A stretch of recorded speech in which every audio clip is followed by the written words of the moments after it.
اور ساتھ جو اگلا حصہ ہے نا حدیث کا، اس نے تو بڑے بڑے نمازیوں کی نماز ضائع کر دی، اس نے تو حاجیوں کا حج مٹا دیا، عمرہ کرنے والوں کا عمرہ مٹا دیا، تلاوت کرنے والوں کی نیکیاں مٹا دی، نفل پڑھنے والوں کے نفل چلے گئے، میری ماں با پردہ بہن اس کا ساری نیکیاں رڑ گئی، پانی میں بہہ گئی۔ اللہ اکبر۔ فرمایا اس ذات کی قسم جس کے ہاتھ میں میں محمد کی جان ہے صلی اللہ علیہ وسلم۔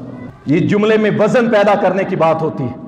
میرا نبی ایسے ہی کچھ فرما دے تو ہم اس میں ڈاؤٹ شک نہیں کرتے، لیکن جب قسم اٹھا دے اس ذات کی قسم کہ جس کے ہاتھ میں محمد کی جان ہے، جو ایک لقمہ حرام کا کھاتا ہے 40 دن اللہ اس کی عبادت قبول نہیں کرتا۔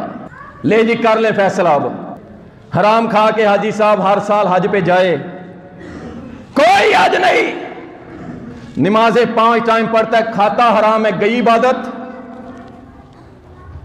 ایک لقمہ حرام آپ کی 40 دن کی عبادت ضائع کر دیتا ہے۔ اب فیصلہ آپ نے کرنا ہے بھی حلال کھانا ہے یا حرام پہ لگے رہنا ہے۔